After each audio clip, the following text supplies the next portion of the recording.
FIBA's mission is to promote trade in Latin America and facilitate north-south capital flows. So what are the key economic challenges facing the region today? Well, the challenges we're facing currently is, of course, we entered an economic crisis about 5-6 years ago, and the world is just recovering from that crisis. However, the good part of that is that we have an ambitious program that was set by President Obama and also by Governor Scott here in Florida to get us out of the economic crisis by doubling exports over a 5-year period.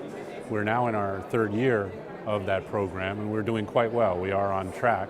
And of course, as our largest trading partners are there in Latin America, it really facilitates the north-south trade flows. Now, on the subject of financial inclusion, what can or should global banks do to help the unbanked?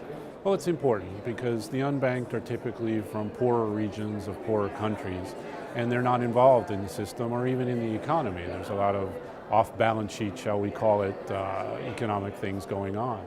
So with the inclusion, it brings them into the financial system. It can also help with their growth. It can help with their education. And technology has been a big driver of that because a lot of these people live in remote areas of their countries where they may not have a branch nearby.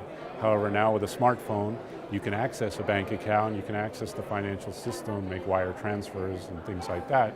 So it's extremely important to help with the development of those countries.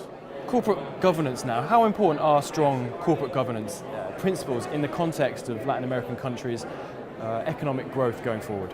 Well, strong corporate governance is important from the standpoint of bringing confidence to the system. For people to trust in where they're putting their money or trust in who is driving their economy, you need to have strong rules. Here in the United States, we have, of course, a lot of consumer protection as a result of the economic crisis. We have the Dodd-Frank bills. And in Latin America, there is a move towards that same consumer protection, which will bring confidence and therefore, again, spur economic growth. In Latin America, the big story of the last 10 years was the commodities boom. So how do you think the next decade will be defined? Well, right now it's getting out of the economic crisis because, of course, when you enter into an economic crisis, you don't have that commodities purchasing as we had prior. Until the economic engine starts to rev up again for the rest of the world, I think we'll see a slow but steady growth in Latin America, and it's very promising as long as we don't have another shock to the system. Finally then, what are FIBA's strategic aims for 2014? Well, it's continuing education and advocacy.